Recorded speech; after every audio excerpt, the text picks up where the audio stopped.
Bem-vindos a este novo episódio do podcast Vamos, aqui da paróquia de Cascais, e este é mesmo novo. Temos pela primeira vez o padre Simão, recém-nomeado vigário paroquial aqui da nossa paróquia de Cascais. Ele, não sei se já teve curiosidade em ouvir alguns episódios ou não, mas nós não temos que obedecer a nada, e por isso até é muito bom trazermos depois os upgrades e as novidades que o padre Simão pode trazer aqui para nestas nossas conversas. Nós começamos sempre a nossa conversa falando um bocadinho de como é que foi estes nossos últimos dias. Tu, se calhar, como não falaste nunca, podes falar dos teus últimos meses, dos teus últimos anos, mas saber um bocadinho também mais na lógica de partilha fraternal entre padres, não é? Até porque as pessoas, mais do que querer saber da nossa vida, o que é que andamos a fazer ou deixamos de fazer, é um bocadinho, julgo eu, que pode ser muito positivo as pessoas ouvirem de uma forma também familiar e próxima aquilo que é a vivência do padre, aquilo que é a perspectiva do padre. Quando nós estamos numa missa, ou quando estamos num lugar, ou quando ouvimos alguém, nós temos uma perspectiva que se calhar a maior parte das pessoas não tem, e às vezes até imagina e projeta, e assim a gente vai conversando sobre o que é que sentiu, o que é que viu, o que é que aprendeu, o que é que reconheceu, assim numa outra atividade que a gente se recorda. A maior parte das vezes, como é óbvio, tem a ver com a nossa atividade pastoral, mas tu desde a ordenação, a missa nova, a nomeação para a paróquia, os primeiros dias da paróquia. Vamos falar depois disso assim de uma forma mais, se calhar mais aberta, mas assim neste primeiro tom, como é que aconteceu nestes últimos tempos assim na tua vida? Então, é só nos falar últimos normalmente, meses, estamos em sim, conversa. nos últimos meses, sobretudo eu acho que desde diácono. Diácono. A minha vida mudou muito. Foste tornado diácono no primeiro domingo do Advento. Primeiro domingo do Advento, 1 de dezembro. 1 de dezembro. Eu também. Já há um bocadinho mais tempo. Sim. Um 23 anos depois. Sim. Mas, assim, é curioso porque eu dizia às pessoas, quando falavam da ordenação de padre, eu apontava sempre a ordenação de diácono. Eu dizia, não, mas eu estou entusiasmado para a ordenação de diácono. Sim. E há uns anos atrás, um outro seminarista tinha-me dito o mesmo, e eu pensei, isto é mentira. Não é não. Mas não é, porque de facto esta entrega definitiva e este selo de agora as dúvidas que venham já são enquadradas de maneira diferente, Sim. foi muito importante, e por isso a ordenação de diácono foi onde se deu um passo definitivo, sim. Que marcou muito, e começou tudo as coisas novas, não é? Uhum. Os primeiros sacramentos, as primeiras pregações, os primeiros funerais, os sacramentos todos, não é? Depois com a ordenação de padre vem acrescentar isso. E por isso estava muito mais nervoso para a ordenação de diácono do que para a ordenação de padre. Porque foi sim uma preparação de uns 6 ou 7 meses, sobretudo de funerais que ao início deixavam muito, muito nervoso, mas depois foi uma experiência muito feliz. Foi na pastoral do seminário. Sim, eu fiz os últimos 2 anos na pastoral de Loures, com o padre Chico, o padre Francisco Inocêncio. Que eu substituí no seminário, a minha primeira nomeação. Estamos mesmo ligados. Exato. E pronto, então fui com ele. Em Loures morre muita gente, não sei como é que é em Cascais, mas em Loures morre muita gente, e por isso... Não, às vezes não tem a ver com as mortes, tem a ver com as condições que a gente tem nas capelas mortuárias para poder fazer o serviço religioso, porque eu autonomeei-me diácono não praticante, porque no meu ano de diácono eu estava em 2 paróquias, e que eram 2 paróquias que uma delas não tinha igreja nenhuma, mas que celebrávamos num salão da igreja ainda em obras, e na outra celebrávamos assim numa escola também, e depois na outra celebrávamos em dois espaços religiosos, 2 espaços, mas que era mesmo só a igreja, ou seja, não tinha capelas mortuárias. Por isso, quais é que eram as paróquias? Era a paróquia de Ramada e Famões. Por isso, na altura, estava-se também a acabar de construir uma igrejinha, uma igreja numa das comunidades de Famões, mas lembro-me, não tive funerais nenhuns, não havia casamentos também, porque as igrejas não eram particularmente enquadradas para as fotografias, não é? E quando havia, eram gente muito ligada à vida paroquial, e por isso era óbvio que não era o diácono que fazia, era o senhor prior que conhecia as pessoas. Por isso sim, ou seja, a gente tem muitos funerais, não é porque as pessoas morrem ou deixam de morrer, mas é pelas condições que a gente oferece para... Mas sim, mas eu também já agora partilho que aquilo que eu me lembro mesmo assim de uma maior alegria, ou pelo menos de uma alegria assim mais assim, com maior amplitude, não é, da passagem, não é? Foi muito maior a alegria da passagem de uma vida, se quisermos, laical, para a vida consagrada, para o sacramento ordenado na vida de diácono, do que depois de diácono para padre, que também, como é óbvio, ainda foi maior a alegria, mas a diferença já não foi assim tanta. Sim. Sim, vai sendo uma grande preparação, mas claro, depois o sacramento da Eucaristia e da confissão, Sim. depois são uma eu acho que depois valoriza-se os sacramentos depois quando se faz, e não tanto, quer dizer, a ordenação, claro que sim, mas a ordenação de diácono depois tem uma marca diferente. Portanto, foram 6 meses ou 7 de muita novidade. Fui ordenado, depois defendi a tese, depois comecei A área da tua tese qual é que era? A minha tese foi em São João. Estudei Bíblica. Estudei 6 versículos de São João, mas que é melhor não mas o Evangelho? Aqui. Do Evangelho, sim. Boa. Do primeiro capítulo do Evangelho. Foi do prólogo? Não, foi do segundo dia narrativo, portanto, aquele primeiro capítulo até às bodas de Caná, está assim com dias. Sim. Foi o segundo dia, portanto, do versículo 29 ao 34. Engraçado. Mas pronto, já agora digo só, o tema, a minha grande questão era o que é que significa Jesus como Cordeiro de Deus. Então fui à cena em que isso aparece e fui analisá-la e traduzi-la e ver. E, portanto, para mim foi muito giro. Eu sempre gostei muito de teologia, ou melhor, sempre não é? Mas a partir dos 18 anos comecei a gostar muito de teologia e a tese ajudou-me a misturar muitas áreas que eu gostei muito, de Bíblia, de soteriologia, de sacramentos, de cristologia. Boa. E portanto eu gostei muito de fazer a tese. Não sou de... Sou um bocadinho a averrar nisso, mas gostei muito de fazer a tese. Ainda bem. No meu tempo não havia nada dessas coisas. Ainda bem. O tempo era exame final e acabou, estava tudo despachado. E assim... Pois, porque isso dá uma carga de trabalhos para muitos. Nós só tínhamos que estudar basicamente 3 dias ou 2 dias, não é? Porque nós tínhamos exame numa segunda-feira para aí, e na sexta-feira anterior saíam 5 perguntas, das quais apareciam 3 para fazermos 2. Por isso a nossa lógica era: saem 5 perguntas, estuda 4, estuda 4, porque aparecem 3 e só tens que fazer 2. Por isso, das 4, mesmo que não se estudasse uma que saísse, não é? Podias fazer as outras 2. Por isso a gente tinha que estudar 4 perguntas ou 4 respostas em 2 dias, e por isso passávamos 48 horas a estudar, não é? Quase. E depois fazíamos o exame e pronto. E depois 3 dias depois, na quinta-feira, tínhamos o exame oral, também para poder reforçar ou não reforçar. Por isso foi assim uma coisa... Já das 2 perguntas só, o exame oral? Só das 2 perguntas, sim. Estavam lá os 3 professores de cada uma das... Aquilo era uma pergunta de qualquer disciplina, de qualquer cadeira do curso. Por isso podia aparecer... mas nós sabíamos bem quem é que eram os professores que estavam, se calhar, mais empenhados ou mais disponíveis, ou aqueles que tinham um arcabouço maior para poder fazer esses exames. Por isso, normalmente, as perguntas eram mais ou menos das mesmas áreas, aquelas que saíam. Por isso, não foi nada de complicado. Já não me lembro quais é que eram as perguntas, quem é que eram os professores. Já foi há muito tempo, mas pronto, mas não foi assim uma coisa que exigiu assim tanto trabalho ou tanto estudo. Até porque na altura havia, ou seja, não sou desse tempo agora que tu tens o mestrado integrado, não é? E por isso tens que acabar com uma tese. Na altura chamava-se mesmo só licenciatura, não é? E depois havia uma lógica que era: todos aqueles que tinham uma média superior a um valor eram obrigados, entre aspas, a defender. Eram obrigados a fazer a tese de mestrado, ou seja, a irem para mestrado. Ou seja, o Sr. Bispo na altura o seminário queria que todos os padres fossem o mais bem informados possível, mesmo que depois não fôssemos para a carreira académica ou o que seja, mas faz parte da nossa vida também o ensino, também o testemunho. Sim. Qualquer pessoa que demonstrasse um certo nível de apetência para o estudo e para a avaliação na universidade era indicado para mestrado. Então as pessoas apontavam para o número abaixo, ou não? Não, nós não apontávamos para número nenhum, nós estudávamos e fazíamos as coisas, por isso aquilo saía mais ou menos naturalmente. Mas na altura, de uma forma estranha, o patriarca tinha conversado comigo nesse final do curso, nesse final do 5º ano, e tinha dito que pensava mandar-me para Roma estudar.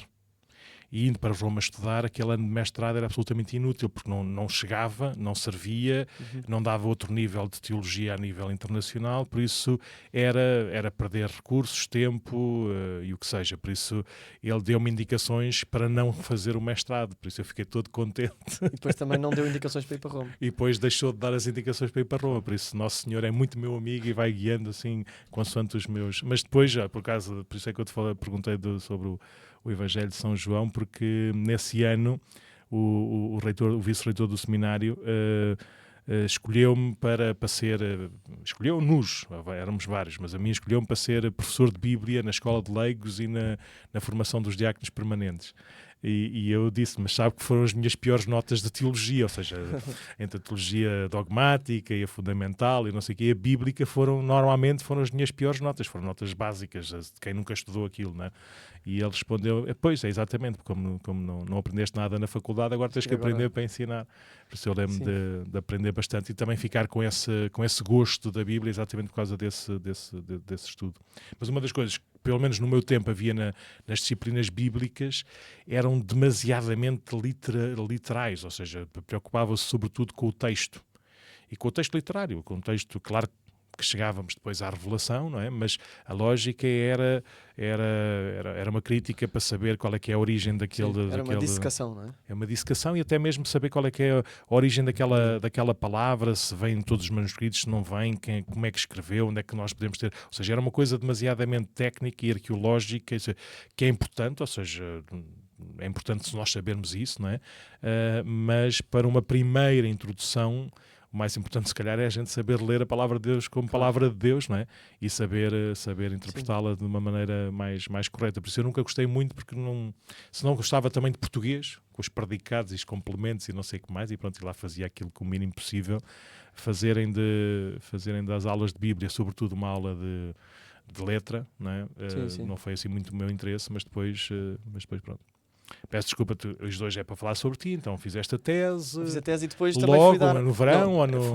Portanto, faz a tese antes da ordenação de diácono. Sim. E depois defendes em janeiro ou fevereiro, para aí, não é? Sim, defendi em janeiro, eu entreguei em setembro, defendi em janeiro. Sim. E depois, foi lá a época, dizemos, do seminário. Foste dar aulas. E depois fui dar aulas de diaconato permanente. Boa, então. Mas não fui de Bíblia, mandaram-me para moral. Que, foi as tuas piores notas também. Que aí, por acaso, era a minha segunda área preferida. Tá bem. E então foi Quem é que eram os teus professores de moral agora? Eu apanhei o professor Jónimo Trigo. Ainda apanhaste o professor Jónimo? Fui a última turma. Sabes que o professor Jónimo Trigo acabou de falecer este verão. É verdade. E nós discutíamos muito nas aulas. Bom, eu não sei se era um grande aluno. Melhor, eu acho que não era o aluno que o professor gostava de ter. Sim. Mas pronto. Mas depois fui dar aulas de moral, com mais um do seminário, que os padres pediram porque estavam ali enrascados e deviam estar mesmo desesperados. Isso também foi muito bom, porque eu gosto muito de moral e porque pronto, gostei de continuar a estudar. Isso foi bom, continuar a aprofundar, mesmo tirando assim um bocadinho de férias e deste tempo de diaconado. E depois, pronto, as coisas... Mas vais continuar este ano ou foi só mesmo no ano passado? Foi só naquele. Entretanto, o padre David Palatino agora quer que eu continue a fazer coisas, mas... Fazes aqui. Eu já lhe disse que temos que ver. No segundo semestre falamos, depois de eu entrar aqui com calma. Sim. Mas pronto, depois foi a ordenação. Quer dizer, há umas coisas no meio, mas foi a ordenação de padre. E pronto, e na verdade, depois eu sinto que espiritualmente foi muito mais wow do que eu estava à espera. A ordenação? A ordenação e os sacramentos.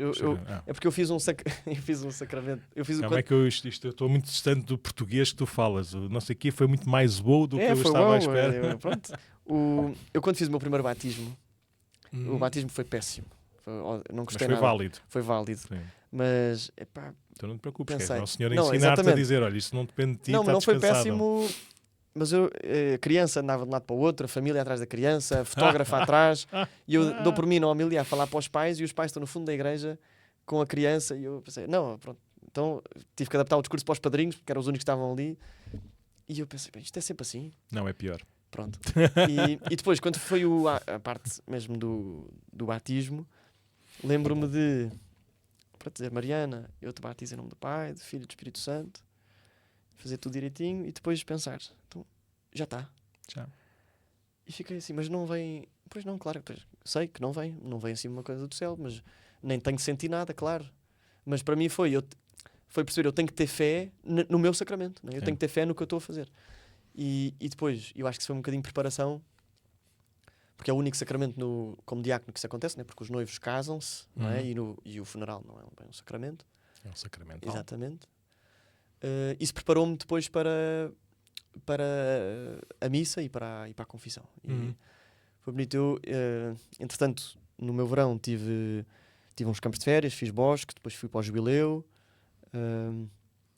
e tive agora uns dias no Milonga e eu, entretanto, confessei muito, né? Confessei muito destas confissões de verão, que parece-me que são confissões sempre mais longas, porque as pessoas, nestes momentos de uma semana intensa de fé, a pessoa olha mais para a sua vida, ou pelo menos de uma maneira mais aprofundada. Sim, mais... e portanto são confissões longas e que se vê as pessoas a querer mudar e eu encontro com Jesus mesmo a sério. E por isso uma amiga minha dizia que eu estava viciado em confissões. Porque eu passei a adorar confissões. Pronto, um dia para mim ser uma confissão sabia há pouco. E pronto, e o jubileu nisso foi muito bom, os campos de férias. E de facto perceber o que no seminário se vai percebendo aos poucos, não é? E mesmo antes do seminário, não é? Que o Nosso Senhor vai trabalhando através de nós, sem nós sabermos bem como. Depois na confissão e na missa isso acontece, pronto, de uma maneira que não... Enfim, que não estava à espera, não é? Sim, e depois entras aqui em Cascais, ou seja, a entrada... As pessoas não estão muito habituadas a muitas entradas, não é? Pois. Eu entrei aqui há 17 anos, não é? Foi assim uma entrada que já não acontecia há 40, antes de mim, por isso nestes últimos quase 70 anos, não é? Houve 2 ou 3 entradas, não é? Mas de vigário paroquial não há propriamente uma entrada, ou seja, começas e acabou. Ou seja, aliás, até foi preciso um dia antes daquilo que nós tínhamos apalavrado, um dia antes, não, uma semana antes, mas uma celebração antes, porque estavas aqui perto, então era preciso para eu não chegar atrasado às missas todas. Tinha um casamento às 5, depois missa às 6 e missa às 7:15. Graças a Deus a noiva das 5 chegou mesmo quase a horas, por isso eu conseguiria celebrar a missa das 6 e depois a missa das 7:15 sem grandes entraves, não é? Mas pronto, ficou muito mais seguro assim. E eu também fiquei um bocadinho mais descansado, que assim escusei de celebrar para aí 4 missas ou 5 missas naquele sábado. Mas apareceste assim de surpresa, sem avisar nada. Sim. No domingo também foi a mesma coisa. Se eu fui para a tomada de posse do Padre Mento, ficaste aqui em carrego ou entregue, tinhas acabado de chegar na noite anterior, por isso, olha, como é que é? Esta hora é uma missa normal, tu vês, falas com as pessoas que lá estão, vês como é que as coisas são e faz. Não há umas regras assim estritas, não é? Exato. Isso é uma das coisas que eu aprendi quando fui nomeado padre para o seminário.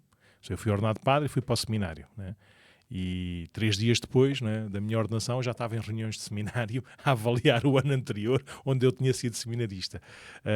Por isso foi assim ainda para mais, conhecia muito bem os padres, conhecia muito bem o ambiente, já há muitos anos, e por isso a transição de seminarista para padre, num ambiente em que eu era o seminarista e agora passava para padre, ou seja, não é automático, as pessoas tratavam todas por tu e continuaram a tratar por tu. Dizer Padre Nuno às vezes não ficava bem, porque chamavam-me Coelho anteriormente, por isso mesmo o encaixe normal da rotina. De vez em quando, sim. Por exemplo, as senhoras chamavam todas Padre Coelho, porque já havia lá outro Padre Nuno, que era o Padre Nuno Isidro, por isso ele é que era o Padre Nuno e eu era o Padre Coelho. Senhores de seminário, mas sim, mas não o comum dos mortais não é Padre Nuno. Mas podem chamar Padre Coelho à vontade. Eu olho Coelho e Nuno, eu consigo olhar. Os outros 2 nomes que eu tenho é mais difícil, que não estão assim muito habituados a chamar. Mas eu lembro dos padres do seminário, tanto o Padre Nuno Isidro, mas sobretudo o Padre Ricardo, que tinha uma idade um bocadinho mais próxima da minha, ele dizia-me sempre, tu és tão padre como nós. Por isso nós não temos que dar indicações, não tens que fazer o que a gente manda, não estás aqui como seminarista, estás aqui como padre, por isso amanhã-te, chega-te à frente, pensa, faz, diz, e pronto, depois a gente vai trabalhando em conjunto, mas é preciso que sejas padre. E ajudou-me imenso também nessa não foi transformação, mas nesse natural crescimento. Ou seja, imagina, eu tinha vindo de um seminário onde havia outro Padre Nuno, não é? E a gente tratava com a diferença normal, que é suposto um seminarista falar com um padre. Sim. Então o padre Nuno está não sei o quê, o padre Nuno fez não sei o que mais, o padre Nuno, de repente, começam a fazer a mesma coisa. Então o padre Nuno foi não sei onde, e eu começava a pensar no outro padre Nuno. Pensava, mas o que é que o padre Nuno tem a ver com isto, com esta nossa conversa? O padre Nuno sou eu. Sim, fui. Já demorou assim algumas semanas, alguns meses, as pessoas dizerem Padre Nuno e eu olhar. Ou seja, não me identificava com esse som, né, aqui no meu ouvidinho. Mas uma das coisas que eu aprendi com eles e que tenho procurado fazer com todos os padres que passam por cá uma semana, um mês, a ajudar, ou mesmo agora como vigários, o padre Mendes, e agora tu és igual a mim, ponto. E ainda para mais, como vigário paroquial, a única diferença que existe é o poder, entre aspas, ou a jurisdição que eu tenho é habitual e a tua é em substituição de, por isso não, mas é exatamente o mesmo poder, é exatamente a mesma missão, é exatamente a mesma marca. Vou embora uma semana ou 15 dias para não sei para onde, não precisas de autorizações de ninguém, não precisas tu é que tens de chegar à frente. Claro. Por isso é assim, és lançado às férias, vai lá, celebra lá a missa, faz lá a reunião. Sim. Como é que é? Amanha-te. Não vou fazer assim, não é? Mas vou dizer só o mínimo indispensável, mas depois é bom que cada um traga aquilo que também que é um bocadinho que é seu, um bocadinho que é a sua história, não como se fosse a solução para tudo, mas é só isso que pode dar. Sim, exatamente. É isso que se quer que se dê. Há uns tempos eu vivia na casa de Loures, não é? No fim de semana, que era nos Tujais, e estavam lá 4 padres, e um dos padres, o padre Nuno Tavares, uma vez contou-me uma história que me marcou muito, porque é muito fácil, eclesialmente, as pessoas virem a nós queixar-se e falar de outros padres, ou falar de outras más experiências, e pronto, e é o que é. E o padre Nuno contou-me uma vez uma história espero não contar mal, mas de um rapaz que foi ter com ele porque a queixasse do padre da paróquia do lado ou qualquer coisa. E o padre Nuno respondeu, olha, se tu achas que eu sou melhor que ele, vai-te embora. Isso para mim alertou muito, não é? Porque é intuitivo, não é? Humanamente intuitivo pensar, bem, não vou falar mal do outro, mas vou querer dar um rosto a esta pessoa de que aqui está segura, não é? Uhum. Mas de facto, às vezes isso também é dizer, às vezes não viver pela comunhão, não é isso? Sim. E para mim, isso tem sido um bocadinho marca de ministério, ou tento que tenha essa marca de ministério, não é? Lá está comparado nisso, eu não venho aqui trazer nada de novo. Nós não nos protegemos no sentido maléfico do termo, não é?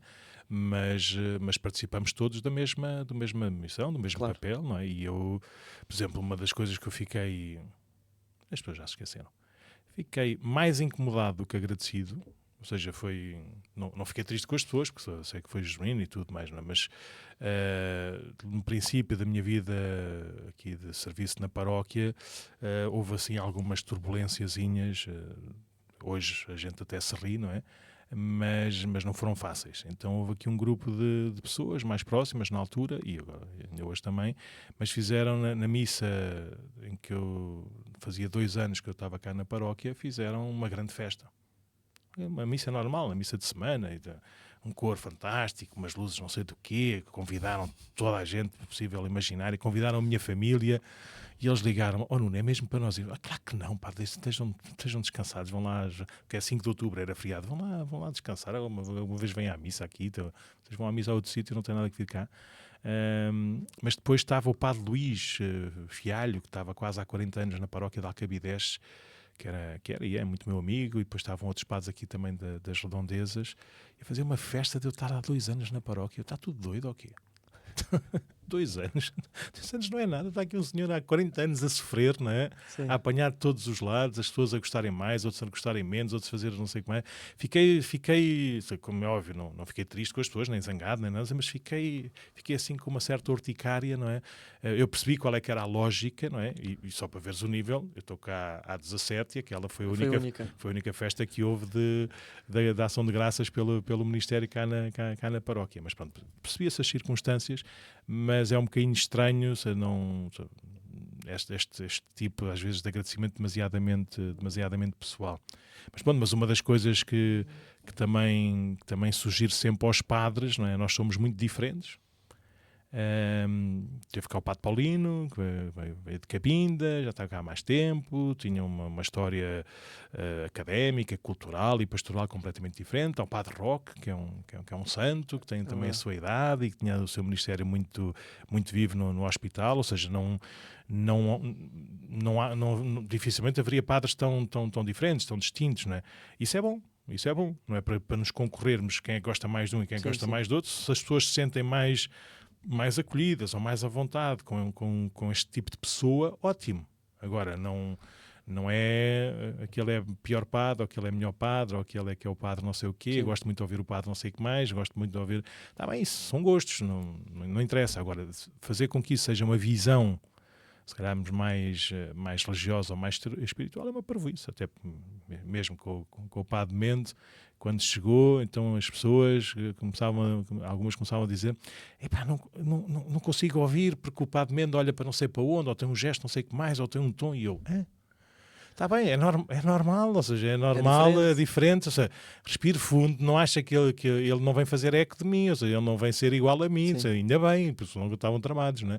Por isso, respire fundo, reze, dê tempo, sei, passado 6 meses, 1 ano, 1 ano e meio, eu gosto tanto do Padre Mendes. Eu gosto, seja, diz outras coisas, fala de outra maneira, mas é tão bom. Seja, antigamente eu vinha e se via o código era: o Padre Mendes gosta, não tem nada de gosto, mas põe a estante para ler melhor, não é?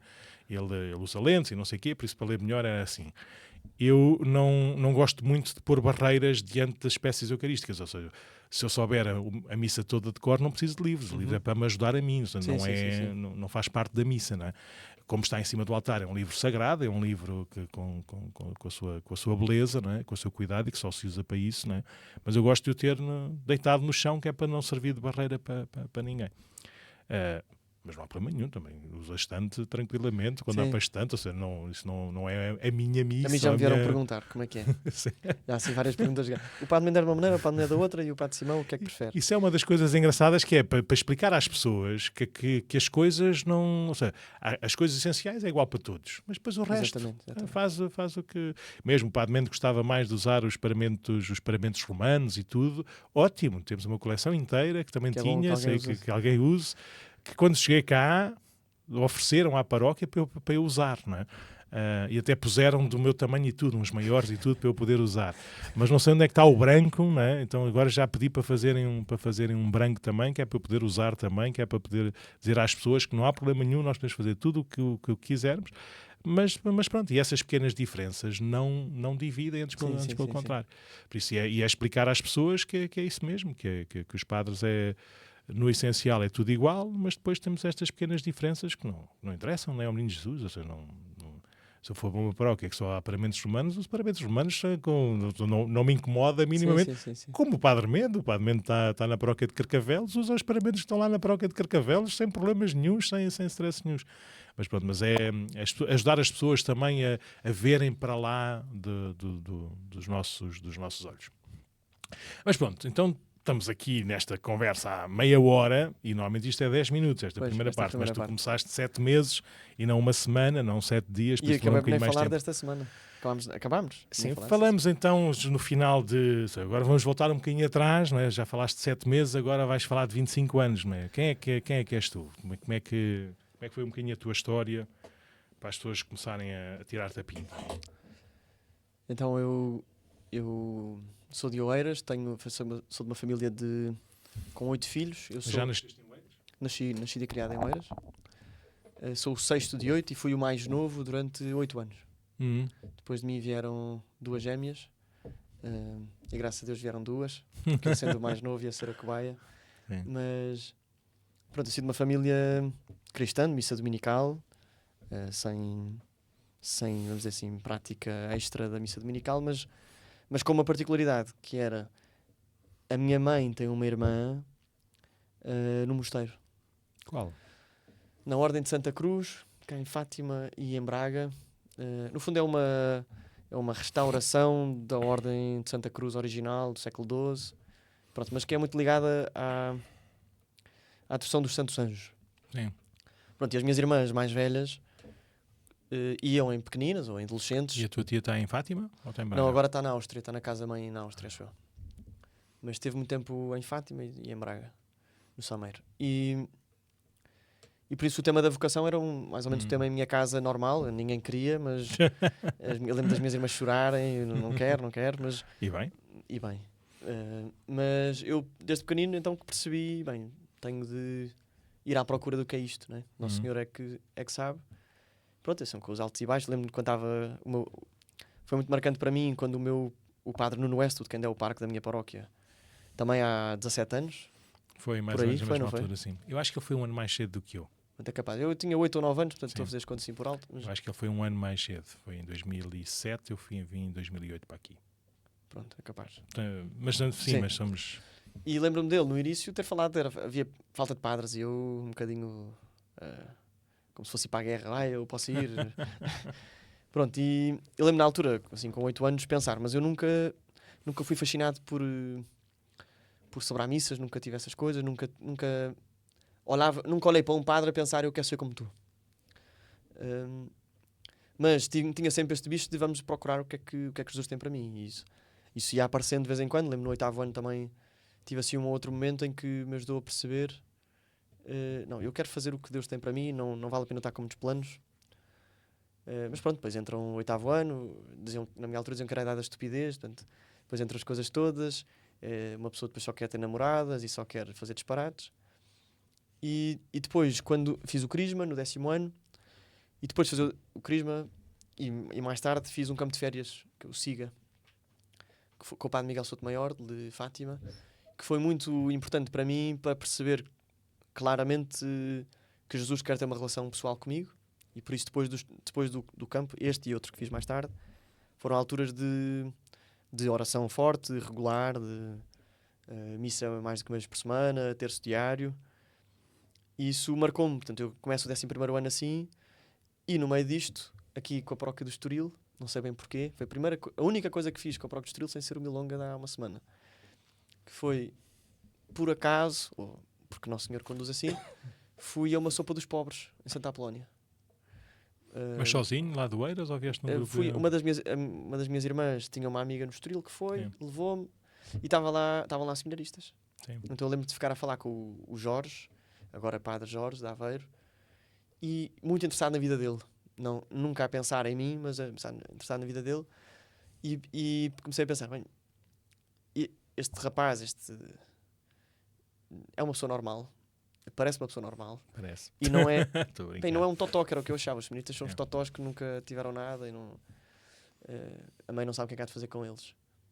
E isso para mim marcou-me. E depois ele convidou-me para o pré. Comecei um percurso no pré-seminário. Depois fui passar o 12º ano nos Estados Unidos. E por isso saí do pré também. E o tema vocacional saiu um bocadinho da cabeça. E nos Estados Unidos o tema da vocação também não foi muito forte. Mas volto assim, um bocadinho triste com a vida que deixei lá, nos Estados Unidos. E por isso venho assim um bocadinho perdido. E o meu prior, o padre Nuno Westwood, pede-me para acompanhar um grupo de jovens. E eu nunca tinha estado sequer num grupo de jovens, tinha estado um bocadinho nas equipas, mas pronto, pensei, eu aceito, mas eu não faço ideia o que é para dizer, não sei, eu não sabia pegar no Evangelho e falar, não sabia nada. E juntando a isso com eu continuo sem saber a minha vocação, pensei, olha, vou voltar para o pré-seminário, mato 2 coelhos de uma só vez, e vou lá, ouço o que eles têm para dizer, e depois vou dizer isso para o grupo de jovens, ia lá com um caderninho, e depois tiro esta questão da vocação a limpo, e depois para o ano posso estar à vontade neste tema. Pronto, fica Nosso Senhor troca um bocadinho as voltas. É engraçado que eu também entrei para o seminário também nessa lógica. No 12º, seminário menor, que era mais ou menos como o pré, mas interno, e a lógica é, vou já, e num ano fico logo a perceber que aquilo não é para mim, pronto, e nunca mais penso nisso e vou para a faculdade normalmente sem stress. E então eu entrei no técnico em Engenharia Mecânica, um ano, e pronto, então nesse ano, ao início um bocadinho de vida académica, um bocadinho boémia, com depois grupo de jovens e pré-seminário à mistura, né? Portanto, nessa altura tive que fazer assim uma decisão, e o que é que para mim foi fundamental? Foi, nesse ano, para ir ao pré-seminário, eu ia ao seminário de Caparide uma vez por mês, e depois um domingo por mês, e depois tinha direção espiritual lá 2 vezes por semana. 2 vezes por mês. 2 vezes por mês? 2 vezes por mês. Portanto, eu ia o Padre Rui e o Padre Filipe. E por isso eu ia ao seminário de Caparide 3 vezes por mês. Os padres também espertos punham-me a ir jogar futebol com eles, ou ir nos dias de aniversário. Não é? Isso para mim marcou-me porque já não era só o Jorge, que era uma pessoa normal, mas era o que estes seminaristas. Tínhamos amigos em comum, tínhamos interesses em comum, eles largaram trabalhos, largaram estudos, tudo normal. Não eram os totós que eu via. Lembro-me até de marcar um deles. Eu lembro de rir com ele sobre o gato fedorento e pensava, isto é mesmo uma pessoa normal. O gato fedorento também entrou aqui no seminário. E para mim marcava muito eu ir lá regularmente, comer com eles, jogar futebol e perceber que eles eram felizes. Isso, quer dizer, eu não queria ser padre, mas eu que vinha assim de uma vida um bocadinho de máscaras, um bocado perdido, aqui está um sítio onde as pessoas são felizes. Isso incomodava-me. E depois eu pensava, mas vocês são felizes, mas vocês sabem que não vão casar e ter filhos, vocês sabem que não vão ganhar muito dinheiro, né? Assim, meus paradigmas da felicidade, não vão ter carreira. E eles eram felizes aí. Então comecei a querer ir mais ao seminário e a dizer ao Padre Filipe, olha, eu de facto não quero ser padre, mas para mim começa a ser natural vir para esta casa, porque eu também quero ser feliz assim. E então lá fiz um caminho assim um bocadinho mais longo, sério, de mais vida de oração, de tudo. E depois os padres lá me desafiaram a entrar no seminário e eu, assim, dia 1 de maio, fui dizer ao Padre Filipe que queria entrar no seminário. Mas na semana antes, ou duas ou 3 semanas antes, era a semana.com. Eu ia passar uma semana ao seminário de Caparide, em Caparide. E então lembro-me, bem, já que acho que vou entrar no seminário, ainda não decidi, mas acho que vou entrar no seminário. E vou agora passar uma semana, mais vale já reunir a minha família e contar já, porque mas a semana foi na semana do Bom Pastor, depois da Páscoa? É capaz, acho que é sempre aí, mas sei que foi umas semanas antes de eu decidir. Mas pronto, já que eu vou uma semana, eu vou ter que lhes dizer que vou fazer uma experiência, portanto. Então chamei a minha família, os meus irmãos costumam viver fora e não sei o quê, mas foi ali uma altura em que estavam todos, íamos ter um jantar de família com outras pessoas e eu marquei uma reunião para antes do jantar, um bocadinho estranha, a dizer... Uma reunião. Pai, o meu irmão, Simão, o que é que tu queres? Que estupidez é esta? Estamos aqui a reunir. Então, olha, pronto, eu gostava de dizer que à partida, 99% de certeza vou entrar no seminário. E a minha família é assim muito racional e... Então, mas vais largar o técnico, não dá para conciliar? Eu, não dá. Então, mas tens certeza que vais ser padre? Eu, não. Então, mas tu queres ser padre? Eu, não. Então porquê é que vais? E eu, sinceramente a única razão que eu tenho é eu acho mesmo que Jesus me chama a ir. E por isso eu acho que nesse tempo e antes na minha vida devo ter feito uma experiência tão forte com Jesus que me lembro de pensar, bem, eu ainda quero ser pai e ter filhos e ter mulher e tudo, e uma família normal, mas eu estou disposto a largar tudo isso para levar este encontro com Jesus que eu já vivi a outras pessoas. E por isso, um bocadinho esta lógica de, pronto, eu acho que ele chama, eu estou disposto a arriscar. E entrei no seminário assim um bocadinho... Eu senti um bocadinho à averrara, né? Porque achava que todas as pessoas que estavam no seminário queriam ser padres. E pronto, eu não. E mesmo depois, passado um ano, tive que escrever uma carta ao Dom Manuel Clemente a contar que é para os Olivais e porquê, e não sei o quê. E lembro-me de deixar PS... em consciência tenho que dizer que eu ainda quero ser pai e ter uma família.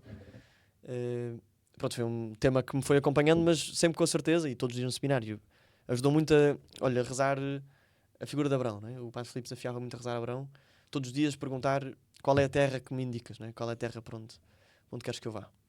Isso para mim foi muito importante para viver a fé no dia a dia mesmo, sem ser só arrisco, não é? Eu, uma pessoa técnica ali, comecei a ver probabilidades. Qual é a estatística dos que entram e dos que são ordenados? Bem, a estatística não é muito favorável. Varia bastante, mas eram outros tempos. Ali, sim, das coisas que eu vi nos últimos, talvez, 15 anos, era para aí 1/3. Não vou arriscar a minha vida por 1/3 de probabilidades, né? Mas... Sabes quantos entraram no seminário maior no meu ano? Do meu ano, sabes quantos é que éramos? Quantos? 16. Depois entraram mais 2 da Madeira, 18. Dos 18, sabes quantos fomos ordenados padres? Para aí 3. 6. 6. 1/3. Pois, 1/3. Mas o meu ano também é assim. Mas os anos o que eu meu ano tenho foi que pensar... ótimo. Depois passámos muitos anos sem termos 6 ordenações. Exatamente. Mas Tiveram que entrar 18. Pois, o meu ano agora também foram muitas ordenações, mas entrámos 23. Sim. Foi dos poucos anos assim grandes. Lembro o Dom Albino, que foi quem me crismou há muitos anos. Então, quando estava a contar a história também da vocação dele e tudo, ele falava de um irmão dele que era professor de filosofia na minha escola secundária e vivia em Passo de Arcos, onde eu cresci também. Por isso, eu até o conhecia e tudo. Então ele falou a dizer que foi esse irmão que ia à frente dele, que era o irmão mais velho, não é? E que era a inspiração dele. Foi por causa dele que ele entrou no seminário quando era pequenininho, foi também inspirado por ele e pela sua sabedoria, inteligência e desejo, não sei o quê, que ele procura também fazer da mesma maneira, mas depois não havia lugar no seminário do Fundão, que era assim o seminário mais importante, assim, que tinha mais gente e mais isto. Sim. Então as sobras do Fundão vinham para Lisboa, para Santarém, não é? Então ele veio para cá um bocadinho porque não encontrou espaço lá. E pronto, depois aí começou a haver separação e ele falava de Depois o irmão abandonou, deixou o seminário. Professor de filosofia, sim. Mas ele falava do pé de feijão para crescer, às vezes precisa de uma estaca no princípio para crescer direitinho. Ele, como é óbvio, não quis chamar o seu irmão de estaca porque gostava muito dele, né? Mas usou este exemplo de como para construir um padre, como para construir uma vida, nós precisamos de todos estes alicerces e todos estes meios, não é? Nunca na vida vou chamar os meus amigos seminaristas que deixaram o seminário, que foram usados por mim, como é óbvio, mas eu sou padre também com eles e por eles, né? Dessas amizades, dessas relações, desse caminho em conjunto, e se não fossem eles, se calhar eu nunca teria entrado no seminário, né? Por isso eles não foram usados por mim, não, e nem são peças menores nesta história de Deus, né? Neste puzzle que é a nossa existência. Mas em relação a mim foram muito importantes, não é? E são muito importantes ainda hoje. Assim, mas por isso às vezes esses 2/3 que saem são necessários, não é? São necessários para acabar 1/3. Mas tu arriscaste 1/3. Arrisquei. Sim, o Padre Filipe ajudou-me a perceber que a estatística tinha de ser enquadrada de outras maneiras também. Sim. Mas lembro-me de estar assim a meio do ano, numa paróquia, gosto desta história com o Tosé, agora Diácono Tosé, cá de ser ordenado para o ano, se Deus quiser, do meu ano. E estarmos assim numa paróquia à espera de uma boleia, portanto, um bocado alentejano, estamos assim à chapa, à porta de uma igreja, à espera que alguém nos vá buscar. E eu lembro-me de estar assim a olhar para o sol e ver, Tosé, tu queres ser padre? E ele, não. E eu também não. E continuámos a olhar para o sol. Parecia um sketch dos Gato Fedorento. Sim, pronto.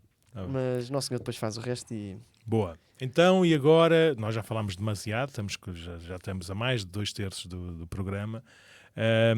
Falemos já agora para falaste um bocadinho desde a ordenação de diácono até agora estes dias. Como é que foi assim a tua chegada à vida pastoral, em primeiro, por exemplo, como é que foi a tua escolha, a tua nomeação, a conversa com o Sr. Patriarca? Ou seja, foi a primeira vez que recebeste uma nomeação, foi a primeira vez que foste chamado pelo Sr. Patriarca. Como é que foi, daquilo que podes dizer, como é óbvio, mas pelo menos podes dizer a tua sensação, a tua reação, a tua experiência pessoal. Eu confesso que não foi o que eu... Quer dizer, Cascais, eu já no seminário toda a gente apostava que eu ia para Cascais. Porque... Como é que vocês imaginam ou sabem? Não, quer dizer, os seminaristas gostam muito de pensar muito neste jogo de cadeiras, não é? Gostam de pensar. Mas sabes que eu quando eu saí do seminário de prefeito do seminário para ir para Algés depois, não é? Mas quando saí do seminário eu estava no campo de evangelização, eu estava no propedêutico, no tempo em que eu era padre, era o propedêutico e a filosofia era tudo em Caparido, e eu era prefeito mais do propedêutico e do primeiro ano do curso. E estávamos no campo de evangelização, na paróquia de Alenquer, E pronto, e nas coisas todas do nosso programa, de cada dia, dos dias da semana, incluía antes do, não sei se era do porta a porta, ou se antes de irem para o lar e para não sei para onde, nós tomávamos assim um cafezinho só para meter a conversa em dia, porque eles estavam em casas de família, tínhamos reunido para rezar, né?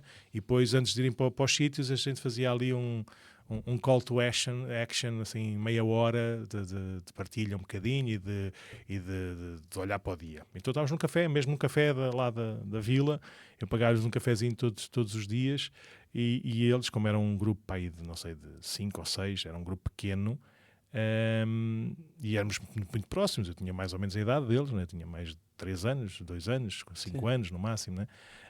Mas apanhou alguns mais velhos, ou não? Só no último ano de seminário, ou seja, nesse ano, é que eu era mais velho do que todos os seminaristas. Por isso, em todos os primeiros 4 anos eu tive sempre seminaristas mais velhos, e no meu primeiro ano eu estava ali abaixo do meio. Ou seja, havia mais gente mais velha do que eu, do que mais nova do que eu. Por isso também havia uma relação também muito próxima, não é? As relações no seminário, pelo menos no meu tempo, tanto no meu tempo de seminário como de padre, sempre foram particularmente abertas, sinceras, sem medos, sem reservas, não é? Ou seja, sempre houve um ambiente de grande confiança e grande respeito. Mas depois também, por causa desta parte da idade, se calhar há um tom ainda um bocadinho diferente. Então eles, nesse cafezinho, viram-se para mim, não, tenho que dizer, vai mesmo sair do seminário? E eu, um dia vou sair, de certeza, não vou ficar cá para sempre, não é? Mas não, toda a gente diz que o Padre Nuno vai sair do seminário agora. E eu, pois, mas estamos a falar para aí 15 dias antes de acabar o seminário, talvez, 3 semanas no máximo antes de acabar o seminário. E eu dizia, não faço a mínima ideia, ou seja, não falei com ninguém, não sei, se eu souber, depois eu digo, não sei o quê, não sei o que mais. Se eu puder dizer, eu digo, mas olha, eu posso dizer porque não há nada. Nem padres de seminário nós falámos, nunca comentámos isso, nem com o patriarca, não sei o quê, eu disse isso. Foram para o café, não é? Saí do café depois de pagar a conta, ainda não tinha chegado ao carro. Chamada. Luís Alves, senhor padre, pode vir não sei o que, não sei o que mais. Eu, desculpa, estás a gozar comigo? Então fui logo nesse dia, pá, às 11h30 talvez, estava em Lisboa a falar com o Dom José Policarpo para dizer que eu ia sair do seminário. Por isso eu não menti aos seminaristas, mas eles souberam antes de mim. Por isso vocês também... Sim, ali... Mas não era só por suposições, é só por organização. Sim, mais ou menos, porque o senhor patriarca, houve um dia que eu estava na sacristia, estávamos vários dias na sacristia, e perguntou, quem é que esteve nos Estados Unidos? E eu fui lá falar com ele, o senhor patriarca sou eu, e ele, ok, só para saber. E então eu percebi, e já outro diácono, o senhor patriarca tinha perguntado, és tu aquele que fala muito bem inglês, esteve nos Estados Unidos? E ele, não sou eu, se calhar é o Simão. E então nós sabíamos, a partir daí começámos a pensar, bem, o senhor patriarca está à procura de alguém que fala inglês, para onde é que pode ser? Sim. Então pensámos, quer dizer, a malta vai falando, e na altura sabia que começou-se a falar que parte das nações ia vagar, e depois o Padre Menda não sabia de nada, mas depois começaram a dizer, não, o Padre Menda já está lá há muito tempo, portanto se calhar também vai sair, e pronto, então, mas a comunidade inglesa parece mais forte em Cascais, e então todos apontavam para Cascais. Aliás, era muito difícil, portanto eu não podia contar a ninguém, mas todos no seminário sabiam para onde é que eu ia e era muito difícil, eles falavam disso à mesa à vontade e era depois muito difícil estar, pronto, sem querer confirmar, mas também é inevitável. Pronto. Portanto foi por isso, e por isso quando o senhor patriarca me diz Simão, tu vais para Cascais, pronto, eu estava à espera. Sim. E depois ele, então não disse nada e eu, pois olha, nós já sabíamos. Quer dizer, nós já sabíamos antes do Sr. Patriarca, por isso. Mas foi bonito. Não, mas a mim também foi a mesma coisa. Eu, quando fui falar com o Sr. Patriarca, normalmente nós vamos falar com os padres, não é? Quando há estas mudanças, devemos falar até para dar o máximo de informações possível, não é? Para depois o Sr. Patriarca, juntamente com os bispos auxiliares e até mesmo com os vigários gerais ou com os padres de seminário, no caso daqueles que saem, não é? Do seminário, poderem ter o máximo de informação possível para saber ponderar e gerir, porque eles têm uma perspectiva sempre verdadeira, mas às vezes incompleta, às vezes se calhar não bem estruturada, mas eu já fui fora de tempo, ou seja, quando pedia a audiência ao Sr. Patriarca, as coisas na cabeça dele já estavam decididas, não é? Mas pronto, mas fiquei também muito contente quando cheguei lá, não é? Quando cheguei lá. E o Sr. Patriarca disse, pronto, então já está decidido, o teu ajudante vai ser o Simão, que era quem tu querias, não era? E eu, ao Sr. Patriarca, eu não quero ninguém, eu recebo quem quiser, mas vai, pelo que eu ouvi dizer, eu também não conheço lado nenhum, não é? Vai-se enquadrar bem. Por isso ficaste despachado em 30 segundos. Sim. E eu fiquei aliviado, porque já seria tarde Isso demais. já foi há vários meses. Foi, pai, 2 dias antes de tu saberes. Eu achei que tinha sido antes, porque Não, quando não, o Mento em sabe, janeiro, na Assembleia do Clero, na primeira celebração que nós tivemos, já não sei, segunda para terça ou terça para quarta, já não sei, estava sentado ao pé de um recém-ordenado. Eu agora já não sei precisar quem, mas de um padre acabadinho de ordenar. Devia ser o Padre Lourenço, porque o Padre Pedro Araújo estava no órgão, que era o Padre Lourenço. Não sei se era o Padre Lourenço, eu não estava no coro, já passei de prazo, já não tenho validade. Mas estávamos lá na Assembleia Normal e os únicos que estavam no presbitério eram os diáconos e os bispos auxiliares. Então eu comecei a dizer, como é que chama aquele? Como é que chama aquele? Como é que chama aquele? Como é que chama aquele? Então a primeira sessão foi os nomes, para saber os nomes. Os nomes e os sítios, não é? E depois perguntar, mas como é que ele é? Como é que não sei o quê? Como é que não sei o que mais? E quando chegaram a ti, disseram qualquer coisa da tua família grande, de seres do Eiras e de ter estado nos Estados Unidos antes de entrar no seminário. Pum, este gajo não é mau. Comecei logo a pensar, não é? Para substituir. Na altura não havia Father Marcos nenhum, não é? Sim. Então eu lembro-me de...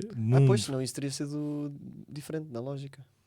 Não, eu até foi melhor, porque não sei se posso dizer isto, mas sim, posso, porque é uma interpretação minha, né? Mas acho que por razão do Sr. Patriarca desejar muito que o Padre Marcos se enquadrasse na Diocese e fosse acolhido aqui, eu acho que foi um bocadinho, ou seja, o Padre Nuno está a fazer, não é um favor, como é óbvio, mas está a chegar-se à frente por causa disto, então eu vou ajudá-lo também por causa daquilo. Eu acho que foi mais um bocadinho esta coisa, ou seja, eu vou dar-lhe aquilo que ele gosta ou que ele quer, que eu nunca disse, que eu nunca pensei, que eu nunca sugeri, para ele fazer também com boa vontade aquilo que eu quero, aquilo que eu gosto. Isso não existe, não é? Porque o Sr. Patriarca decide e eu obedeço, não é? Mas eu acho que foi um bocadinho este tom de estarmos enquadrados, estarmos alinhavados, aliás, porque na audiência que tivemos, tu ficaste despachado no minuto e o Padre Marcos ficou despachado em 15 ou 16, por isso falámos mais sobre ele e a sua integração aqui na paróquia, essas coisas todas, do que necessariamente por ti. Mas logo em janeiro, sim, esta conversa, nunca falámos do teu nome, eu nunca lhe disse o teu nome, né? Até porque se calhar a primeira vez que falámos eu nem sequer sabia o teu nome, né? Mas disse-lhe, atenção, que substituir o Padre Mendo, tendo em conta a juventude, a Cairos, que ele já tinha vindo cá, que é uma escola internacional, tendo em conta a comunidade de língua inglesa que está a crescer exponencialmente, tendo em conta a Cascais ser um centro que vem de toda a gente, não basta um padre piedoso e santo, ou seja, espero que sejam todos, não é?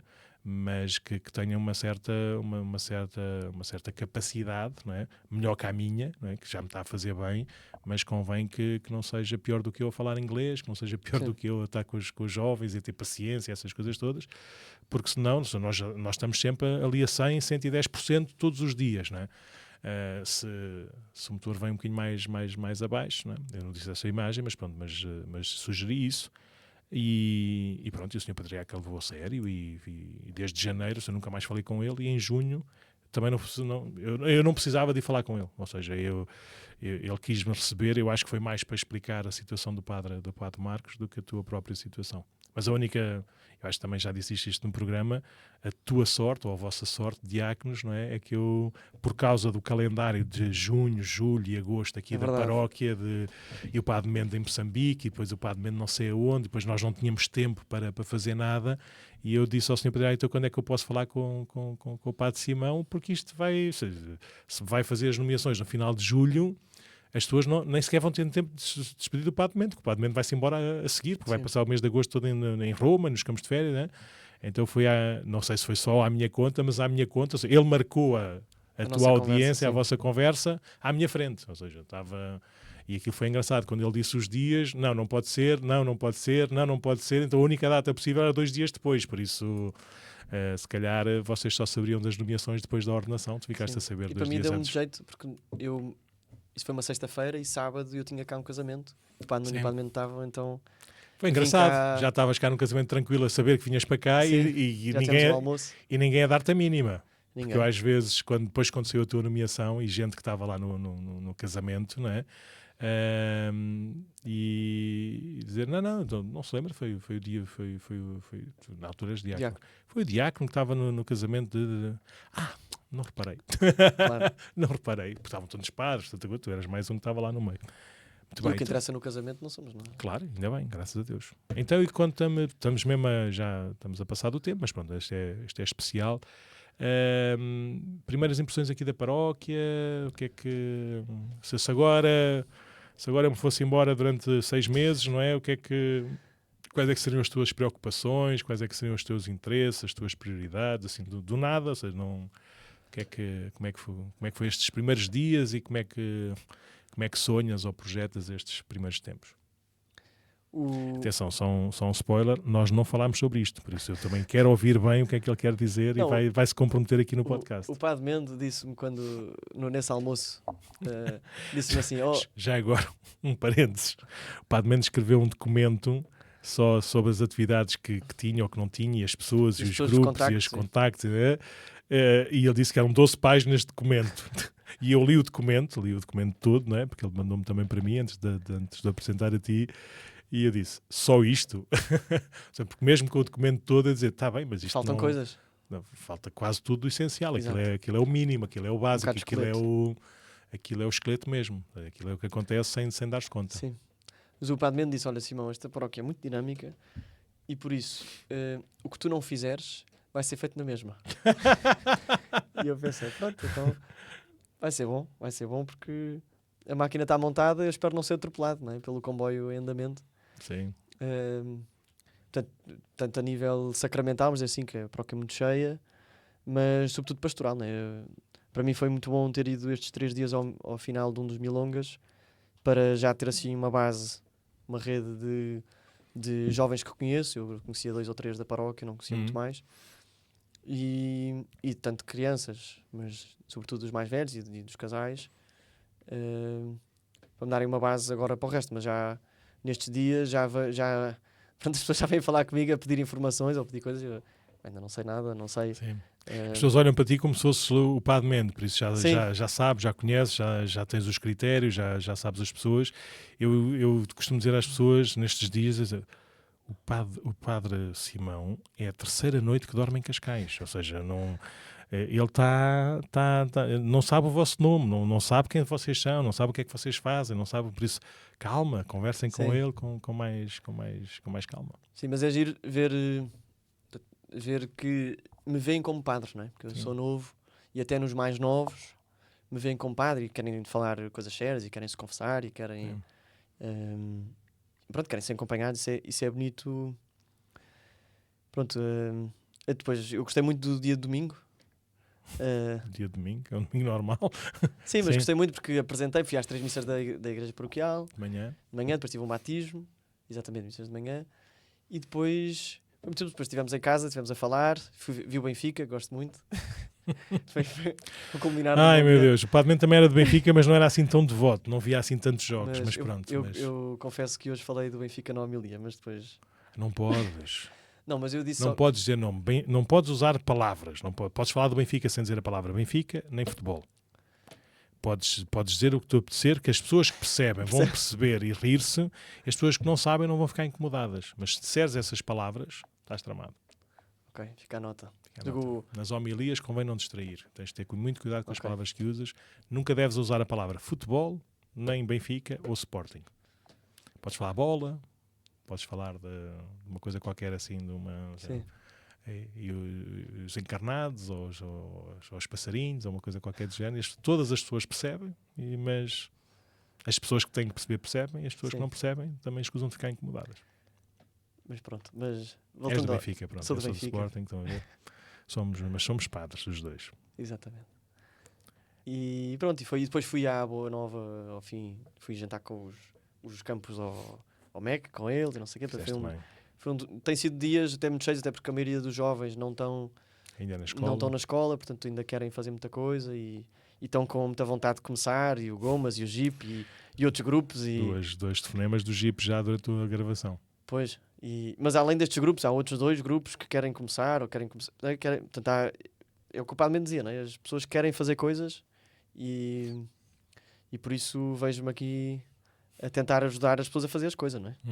Pronto, também a tentar ajudar com o Day One, não é?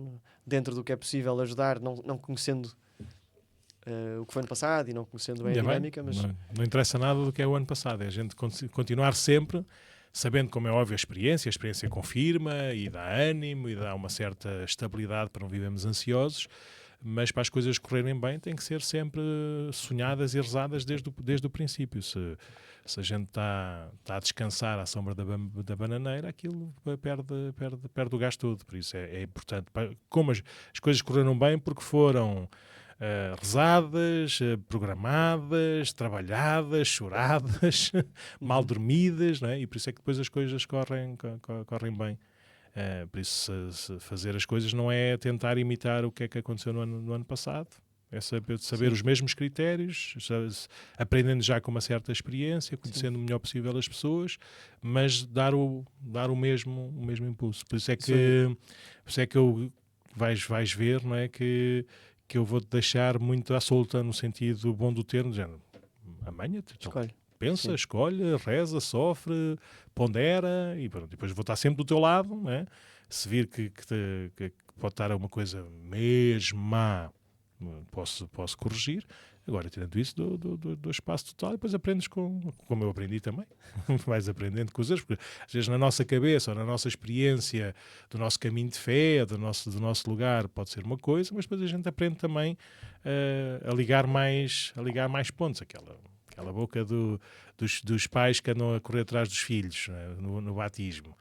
É muito comum, mas tu tens que dar um jeito, né? Tens que saber falar, tens que saber dar esse espaço e ao mesmo tempo também corrigir, mas sem seres mau, isso acontece em todos os batizados, acontecem assim coisas estranhas e depois tu vais aprendendo a lidar o melhor possível com isso. E para cada pessoa e para cada família, em cada tempo, há uns tons, há uma palavra, há um olhar, faz mais rápido, faz com mais calminha. Quando batizar as criancinhas de 3 ou 4 anos, das duas uma, ou vão ser as mais amorosas possível, porque já têm consciência e gostam e adoram, querem saber e querem interagir, e tu consegues falar com eles de uma forma muito simples sobre a verdade do batismo, ou 2/3 das vezes já estão cansadas, estão tímidas e por isso ficam chateadas, ainda não sabem lidar com os sentimentos, por isso às vezes reagem de uma forma má, então gritam, soltam, né? E pronto, e quando é assim, não olhes nos olhos delas, para elas não se sentirem incomodadas, não invadidas, e o batismo faz como se fosse a dar uma vacina. Falas com o pai a dizer, agora vai fazer assim, assim, assim, assim, em 10 segundos. Põe, já está, batizado. Depois olhas para o lado e ele ou ela não sofreu muito. Há assim várias técnicas que depois vais aprendendo, porque senão eu já houve um batismo que a miúda não me deixou batizar. A criança, com 4 anos, esperneava e batia e acontecia-se. Só se fosse com uma mangueira ou com uma bisnaga que eu conseguia acertar na cabeça dela, porque se pusesse a mão, ele batia-me na mão e a água caía toda para o chão ou caía para a desmal. Por isso já aconteceu de tudo, mas vais ganhando pulso. Padre Simão, e assim passa 1 hora a conversar e não falámos de metade daquilo que a gente tinha pensado poder falar sobre este programa, mas é assim, ou seja, vamos tentar organizarmos um bocadinho melhor. Agora também ainda não sabemos bem se somos só os dois, vamos continuar abertos aos convidados, sobretudo aqui da paróquia, ou em relação à vida paroquial. Este é sempre o nosso tom deste podcast, é ajudar a criar a vida comunitária aqui da paróquia e a poder guiá-la, formá-la, inspirá-la, não é? Com certeza que vamos ver, vamos arriscar também continuar a conversar com o Padre Mendes. Eu acho que é uma coisa boa porque é uma comunidade que é vizinha, pertence à mesma vigararia, por isso este alargar da nossa experiência paroquial, a experiência de igreja para outras coisas, não é? Para outras realidades pastorais também pode ser enriquecedor aqui para as nossas conversas. E não sabemos bem como é que vai ser, por isso a nossa sugestão é sempre quem quiser dar sugestões. Estamos no início do ano, estamos se calhar num recomeço, então podem dar sugestões. Já quase ninguém usa o e-mail, mas quem quiser usar o e-mail é podcast@paroquiadecascais.org. Quem quiser ver-nos aí na rua, fale connosco também diretamente, que a gente não se esquece, ou mande uma mensagem para aqueles que já têm os nossos telemóveis, mas façam chegar as vossas sugestões, as vossas emendas, e pronto, e vamos andando assim neste caminho. E bem-vindo, Padre Simão, a esta paróquia. Muito obrigado. Esperemos não, sabemos com certeza na fé e na esperança que é um dom de Deus para a nossa comunidade, e espero que também que não te faça muito mal, ou seja, que não percas nada deste entusiasmo e deste espírito, antes pelo contrário. Então vá, vamos a isso. Vamos. Até para a semana, se Deus quiser. Vamos